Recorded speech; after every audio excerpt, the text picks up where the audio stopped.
Bonjour, ici Thierry, agriculteur d'aujourd'hui. J'ai le plaisir de vous présenter un nouveau tracteur qui vient d'arriver dans notre coopérative de matériel.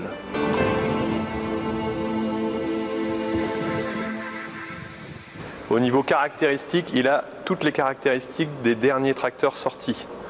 Particularité de ce tracteur, bon, il fait 240 chevaux. C'est le plus gros de notre flotte actuellement. C'est une puissance qui est déjà assez grosse par rapport aux structures d'exploitation qu'on a chez nous. On le voit couramment sur des grosses exploitations, un peu plus rarement sur des exploitations de petite taille ou de moyenne taille comme on a dans notre secteur. Particularité donc de ce tracteur, il a une boîte qu'on appelle Vario, c'est-à-dire une boîte automatique progressive. Il ne passe pas de rapport, il est toujours en progression. Bon, en réalité, il a deux modes de rapport, un route et un champ. Donc là, je vais vous présenter l'intérieur de la cabine. Vous allez voir, c'est assez impressionnant au niveau commande, ce qu'on peut y trouver. Bonjour. Voilà, je mets le contact. Alors jusque-là, rien d'extraordinaire. Un tableau de bord. Par contre, au niveau des commandes qu'on trouve ici sur le côté, c'est quand même plus impressionnant que ce qu'on a d'habitude. Vous avez l'ordinateur de bord, le joystick, non, c'est pas un jeu, c'est bien pour travailler, même si tous les boutons sont très sympas au niveau couleur. Le panneau de commande. Bon, je vous propose une petite balade. Il commence à faire noir, mais on va aller faire un petit tour pour essayer la machine. Donc là, j'ai démarré. Alors, pour avancer, je fais le petit clic. Et j'utilise la pédale comme si c'était une boîte de vitesse automatique. Alors au niveau des commandes, on a tout ce qui est éclairage ici sur la gauche, en dessous tout ce qui est essuie-glace, dégivrage, aération. Vous avez la poignée de commande générale qu'on appelle le joystick. Alors si je le mets en position joystick, j'utilise, j'avance, je ralentis. Et ici on a le terminal de contrôle qui permet de gérer un peu toutes les commandes. Donc que ce soit le relevage avant, le relevage arrière, les prises hydrauliques et la gestion des commandes de moteur et de vitesse. Et donc avec ce système de gestion là, en boîte automatique, plutôt en boîte Vario,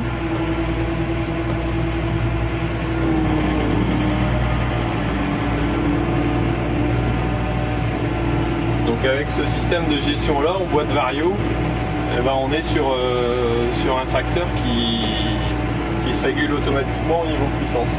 Donc il se met toujours à la puissance adaptée en fonction de l'effort qui lui est demandé. Donc au niveau des poignées de commande, on utilise ça essentiellement pour relever et baisser les outils lorsqu'on a un outil à l'arrière au travail. Ici c'est la poignée de commande qui permet de faire aller le relevage, donc indiquer à quelle hauteur on veut travailler, quelle profondeur. Ici c'est les commandes de prise hydraulique qui nous indiquent, qui nous permettent de faire aller les prises derrière, donc déplier l'outil, le replier, le régler. Et là tout le panneau de commande qui permet de régler à la fois la partie des vitesses, mais aussi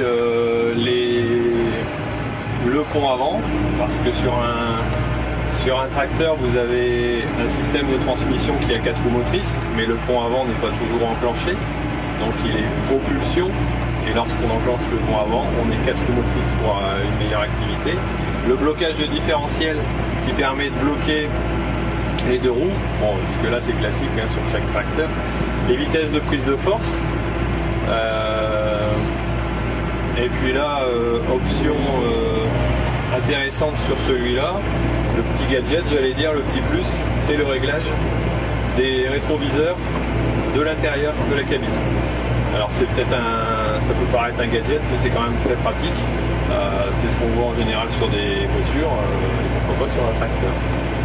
On a aussi au niveau des commandes tout ce qui est commande de vitesse, de ventilation, et on a un système automatique donc qui permet de réguler. On a indiqué donc une climatisation automatique aussi, 21 degrés, hop, et c'est lui qui régule la totalité des actions à faire par rapport à ça.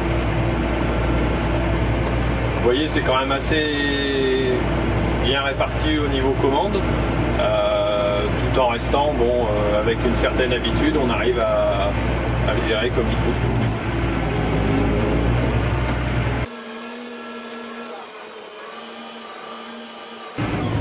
Alors là je mets en mode pédale. Bon, on peut voir qu'au niveau souplesse c'est très souple. Le siège est vraiment bien amorti. Au niveau insonorisation, bon, je sais pas si vous entendez, mais c'est quand même très bien insonorisé.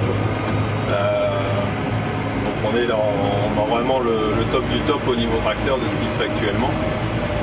Malheureusement, tout le monde n'a pas la chance de pouvoir se payer des tracteurs de cette qualité-là.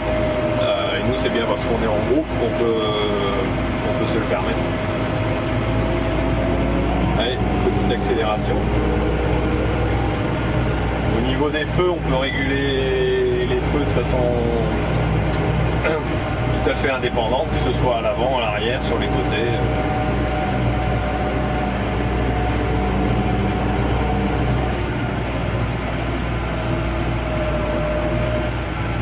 Donc voilà, j'espère que la petite balade vous a plu. En tout cas, j'ai été content de pouvoir vous présenter un tracteur de ce niveau-là.